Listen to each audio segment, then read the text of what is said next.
నెల్లూరులో మన్సూర్ నగర్లో సామాజిక పెన్షన్లు పంపిణీ చేశారు మంత్రి నారాయణ. మన్సూర్ నగర్లో వ్యాపారస్తులను పలకరిస్తూ పర్యటించారు మంత్రి.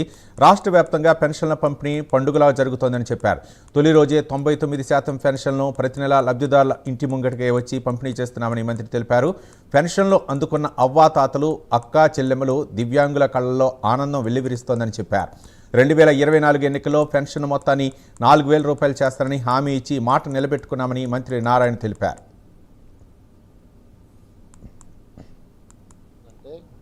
ఈ రాష్ట్రంలో ఒక పెద్ద పండగగా ప్రతి ఇంట్లో జరుగుతుంది.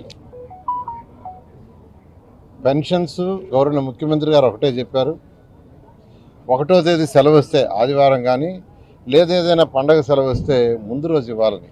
అలా ఈరోజు రాష్ట్రంలో తెల్లవారి 6 గంటల నుంచి 10 గంటల లోపలే మెజారిటీ పెన్షన్స్ ఇచ్చేస్తున్నారు.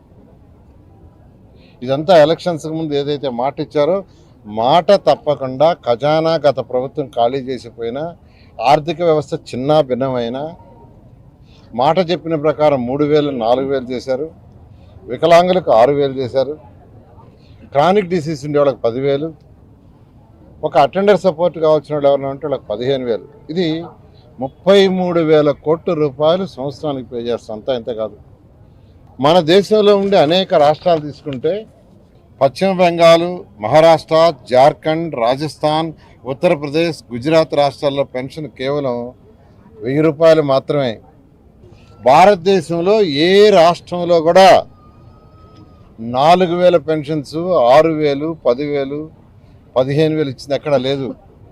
ఎందుకంటే గవర్నర్ ముఖ్యమంత్రి గారు ఒకటే అంటారు, ఈ రాష్ట్రం డెవలప్ అవ్వాలంటే పేదలు, నిరుపేదలు ఎవరైతే ఉండారో వాళ్ళకు కొంత చేతినివ్వాలి, కొంత సపోర్ట్ ఇవ్వాలి, ఆర్థికంగా నిలదొక్కోవాలి.